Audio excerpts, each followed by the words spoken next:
Hello students, स्वागत है आपका वाई एस स्टडी पॉइंट में। आज हम 13 जनवरी की करंट अफेयर्स करने वाले हैं। तो चलते अपने पहले क्वेश्चन की तरफ। आज का हमारा पहला क्वेश्चन है, हाल ही में किस देश ने 2025 में विश्व हिंदी दिवस के अवसर पर देश में हिंदी में पहला सर्टिफिकेट कोर्स शुरू किया है? श्रीलंका, मालदीव्स, सऊदी अरब या यूएई? तो इस क्वेश्चन का राइट आंसर हो जाएगा आपका ऑप्शन नंबर ए, श्रीलंका। तो हाल ही में श्रीलंका ने 2025 में विश्व हिंदी दिवस के अवसर पर देश में हिंदी में पहला सर्टिफिकेट कोर्स शुरू किया है। इसके बारे में और जान लेते हैं। विश्व हिंदी दिवस 2006 से हर साल 10 जनवरी को मनाया जाता है। इस सर्टिफिकेट कोर्स का शुभारंभ विश्व हिंदी दिवस के अवसर पर 10 जनवरी 2025 को कोलंबो में आयोजित भारत श्रीलंका हिंदी सम्मेलन में किया गया। श्रीलंका में भारत के उच्चायुक्त कौन है? तो श्रीलंका में भारत के उच्चायुक्त कौन है? संतोष झा हैं। ठीक है। कुवैत में भी पहले हिंदी रेडियो प्रसारण शुरू किया गया था।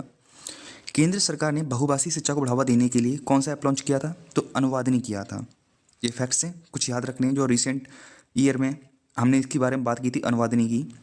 ये केंद्र सरकार के द्वारा बहुभाषी शिक्षा को बढ़ावा देने के लिए एक ऐप लॉन्च किया गया था और ये एक एआई जनरेटिव ऐप है। अब बात कर लें आगे। देश का पहला हिंदी साहित्य संग्रहालय ये कहाँ पर खोला गया? तो ये वाराणसी में खोला गया। अंतर्राष्ट्रीय हिंदी दिवस ये हमें पता ही 10 जनवरी को मनाया जाता है, विश्व हिंदी दिवस जिसे कह रहे हैं हम। राष्ट्रीय हिंदी दिवस 14 सितंबर को मनाया जाता है। विश्व हिंदी सचिवालय ये मॉरिशस में है। गुजरात सरकार ने भाषा संबंधी बाधाओं को दूर करने के लिए एक प्लेटफॉर्म लॉन्च किया, उसका नाम क्या था? तो उसका नाम था स्वर। उसका क्या नाम था? स्वर। इसकी फुल फॉर्म क्या है देख लेते हैं। तो इसकी फुल फॉर्म है speech and return analysis resources. Next देख लेते हैं, श्रीलंका की स्टैटिक्स देख लेते हैं। तो यहाँ की कैपिटल आपको पता ही है, कोलंबो है।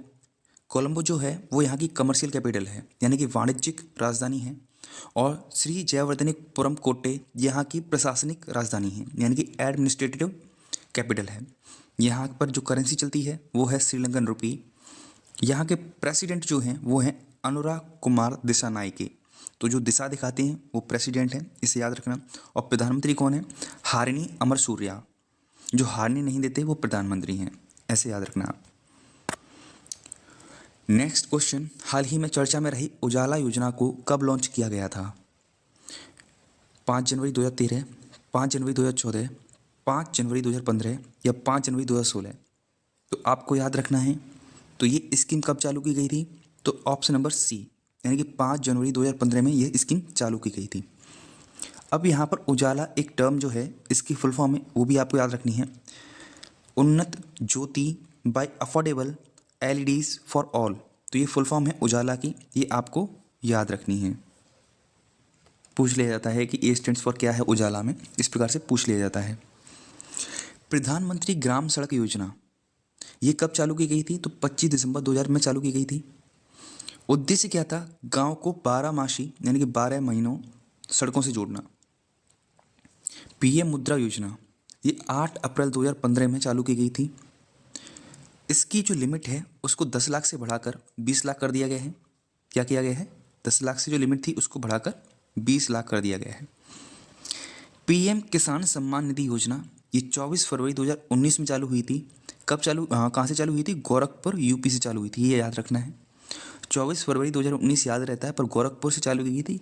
ये ज़्यादातर अक्सर भूल जाते हैं बच्चे, ये याद रखना है कहाँ से चालू हुई थी। गोरखपुर यूपी से किसान सम्मान निधि योजना चालू की गई थी। प्रधानमंत्री जनधन योजना ये 28 अगस्त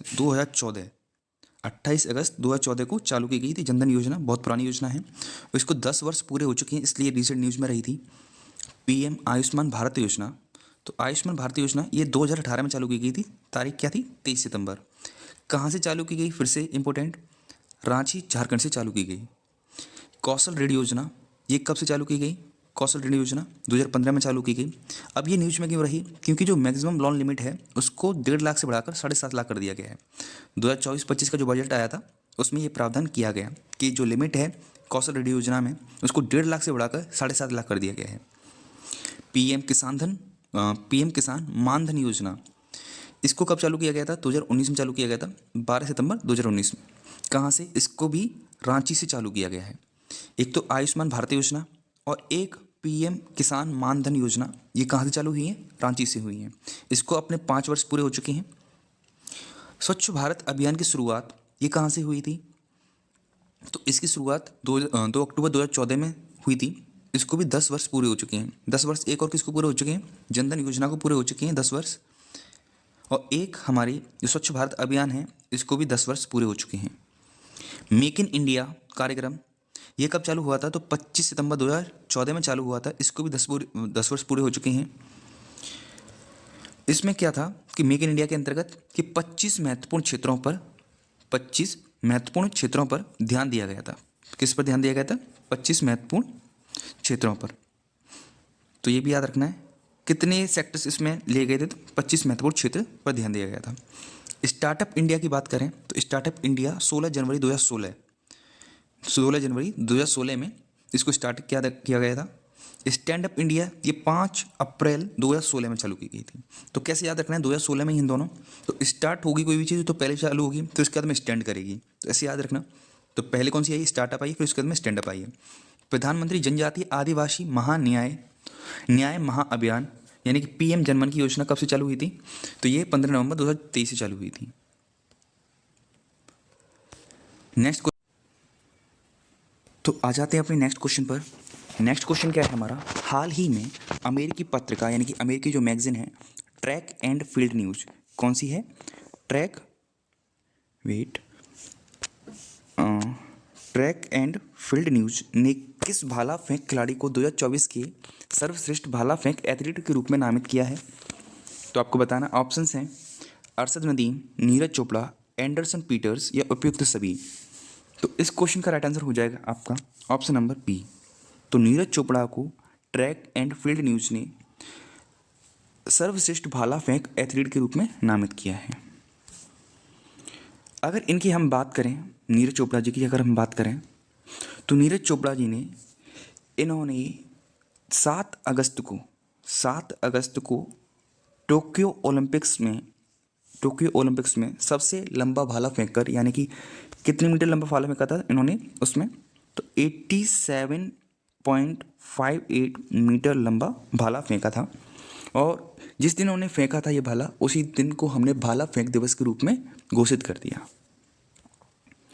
इसके साथ और भी फैक्ट्स देख लेते हैं। नीरज चोपड़ा ने 2024 के पेरिस ग्रीष्मकालीन ओलंपिक में रजत पदक जीता था, जबकि स्वर्ण पदक पाकिस्तान के अरशद नदीम ने जीता था। हुआ क्या था कि पेरिस ओलंपिक 2024 में हमारे जो नीरज चोपड़ा हैं इन्होंने सिल्वर मेडल जीता था 89.45 मीटर लंबा भाला फेंककर, जबकि पाकिस्तान के अरशद नदीम ने गोल्ड मेडल जीता था 92.97 मीटर लंबा भाला फेंका। तो इन्होंने ज़्यादा लंबा भाला फेंका इसलिए इनको गोल्ड मेडल प्राप्त हुआ। अगर बात करें इस सूची की बात करें, जिस सूची की हम बात करें अमेरिका की जो मैगजीन है ट्रैक एंड फील्ड, इसमें अगर बात करें तो अरशद नदीम को इसमें सूची में 6वां स्थान दिया गया है। कौन सा स्थान दिया गया है? 6वां।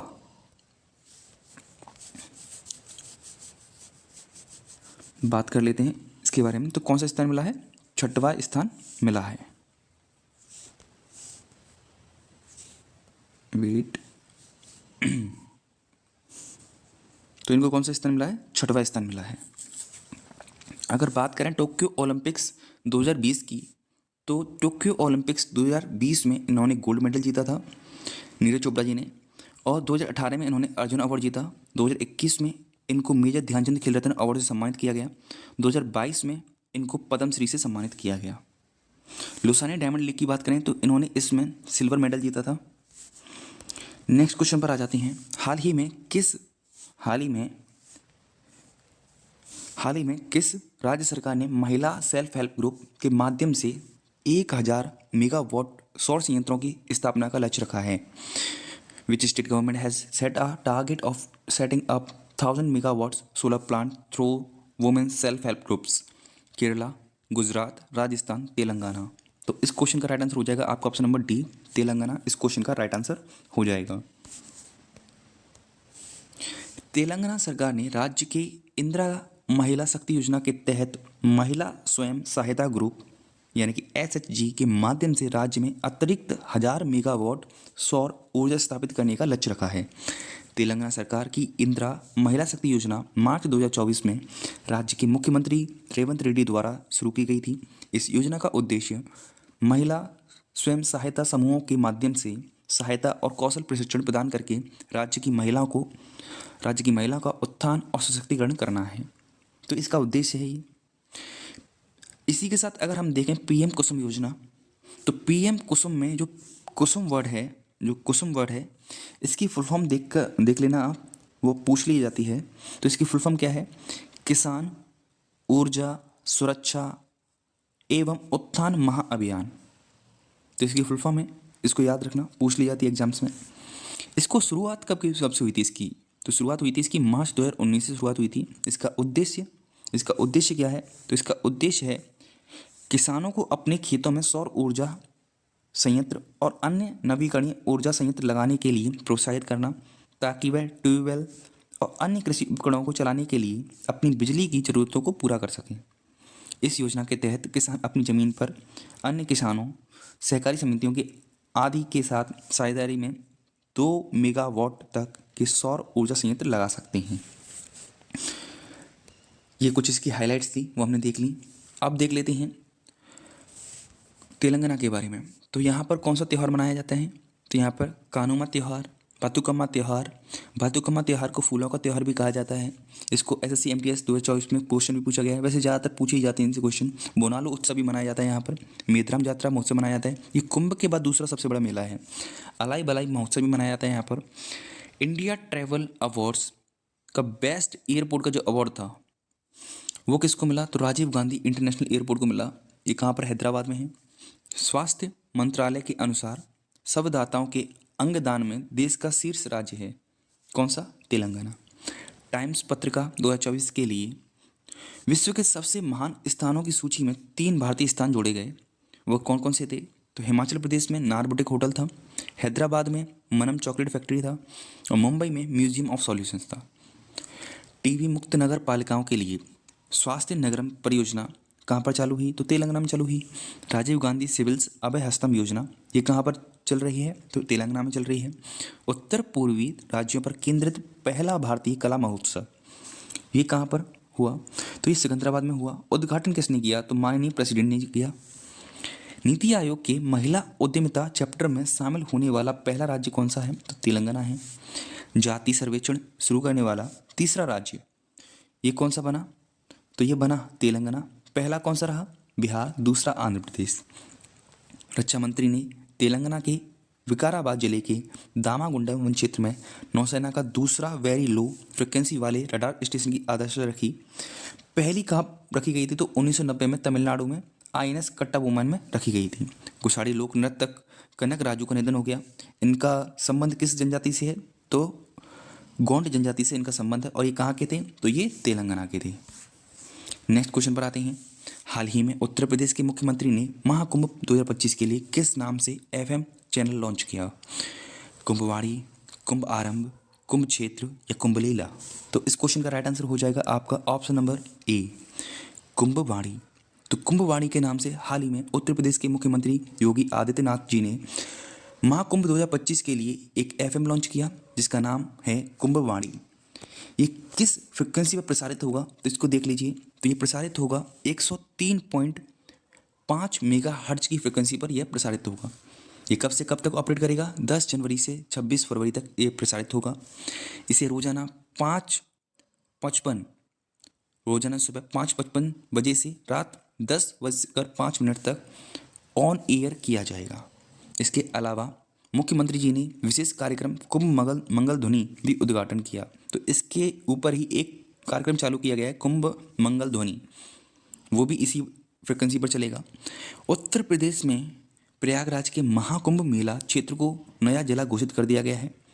तो उत्तर प्रदेश में प्रयागराज के महाकुंभ मेला क्षेत्र को एक नया जिला घोषित कर दिया गया है। इसके बारे में मैं पहले ही बता चुका हूँ तुम्हें। इसके बारे में एक फैक्ट और जानिए। यूनेस्को ने 2017 में कुंभ को मानवता की अमूर्त, ये याद रखना, मानवता की अमूर्त सांस्कृतिक विरासत का दर्जा दिया। ठीक। हर साल 12 साल में कुंभ का मेला लगता है। ये कहाँ कहाँ लगता है? तो ये प्रयागराज, हरिद्वार, उज्जैन और नासिक में लगाया जाता है, लगता है यहाँ पर। राष्ट्रीय प्रसारण दिवस की बात करें, क्योंकि बात हो रही है प्रसारण होने की, तो अब देख लेते हैं राष्ट्रीय प्रसारण दिवस कब मनाया जाता है। 23 जुलाई को मनाया जाता है। नेक्स्ट क्वेश्चन, हाल ही में नई दिल्ली में राष्ट्रीय जैविक उत्पादन कार्यक्रम के 8वें संस्करण, कौन से संस्करण? 8वें संस्करण का उद्घाटन किसने किया? तो किसने किया? ऑप्शन है धर्मेंद्र प्रधान, नरेंद्र मोदी, अमित शाह या पीयूष गोयल। तो इस क्वेश्चन का राइट आंसर हो जाएगा आपका option number D, Piyush Goyal. तो पीयूष गोयल जी ने दिल्ली में राष्ट्रीय जैविक उत्पादन कार्यक्रम के 8वें संस्करण का उद्घाटन किया है। National programme for organic production, ये कब से चालू है? 2001 से चालू है। इसका उद्देश्य क्या है? ऑर्गेनिक फार्मिंग के विकास को बढ़ावा देना इसका उद्देश्य है। यह कार्यक्रम भारत में ऑर्गेनिक फार्मिंग को प्रमोट करने के लिए certification of organic products, certified organic products के मार्केटिंग को सिंपल और इनोवेटिव एंड इफेक्टिव बनाने के लिए तैयार किया जाता है। पहला ऑर्गेनिक स्टेट कौन सा है? तो ये सिक्किम है। पहला ऑर्गेनिक केंद्र शासित प्रदेश कौन सा है? तो लक्षद्वीप है। भारत का पहला ऑर्गेनिक फिशरीज क्लस्टर कहाँ लॉन्च हुआ? तो ये सिक्किम में लॉन्च हुआ। नेक्स्ट क्वेश्चन, जनवरी 2025 में केंद्र सरकार ने किसे आधिकारिक रूप से शास्त्रीय भाषा का दर्जा दिया है? तो किस रूप से? आधिकारिक रूप से शास्त्रीय भाषा का दर्जा दिया है, क्योंकि घोषणा तो पहले ही हो चुकी थी, पर अब आधिकारिक रूप से किसको शामिल किया गया है? ऑप्शन है पाली, मराठी, प्राकृत या बंगाली। तो इस क्वेश्चन का राइट आंसर हो जाएगा आपका ऑप्शन नंबर बी, मराठी। तो मराठी को लिखित रूप में, आधिकारिक रूप में शास्त्रीय भाषा का दर्जा दे दिया गया है। अभी 5 भाषाओं को घोषित किया गया था कि इनको आधिकारिक भाषा के रूप में घोषित किया जाएगा, तो ये घोषणा हो चुकी है। तो कौन कौन सी भाषाओं की घोषणा हुई थी? मराठी को तो अब जोड़ लिया गया है आधिकारिक रूप से। तो इसके अलावा और कौन कौन सी भाषाएं थी? तो वो थी पाली, प्राकृत, बंगाली और असमिया। तो ये भाषाएं और हैं, इनको भी आधिकारिक रूप से जोड़ा जाएगा आगे। जीनोम इंडिया प्रोजेक्ट के तहत कितने भारतीयों को जीनोम सीक्वेंस युक्त डाटा भारतीय जैविक डाटा केंद्र में उपलब्ध है? 10,000, 12,000, 15,000 या 18,000।